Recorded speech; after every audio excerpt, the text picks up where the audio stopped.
Ternyata TV jadul bisa jadi smart TV kalau kalian pakai satu barang ini. Perkara TV jadul yang nggak bisa dipakai karena nggak ada parabolanya, akhirnya aku nemu solusi untuk bisa kita tonton lagi. Nah, ini keren banget loh. Sebelumnya kita pasang ambalan dulu biar nanti dekorasinya makin cakep kan. Nah, ini udah selesai, mari kita unboxing sama alatnya. Sudah pasti kalau kalian beli ini dapat TV box mininya, terus ada kabel HDMI, kabel AV dan juga remote-nya, serta ada penunjuk untuk kalian pasang.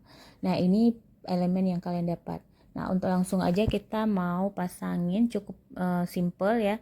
Kita langsung lihat petunjuknya aja.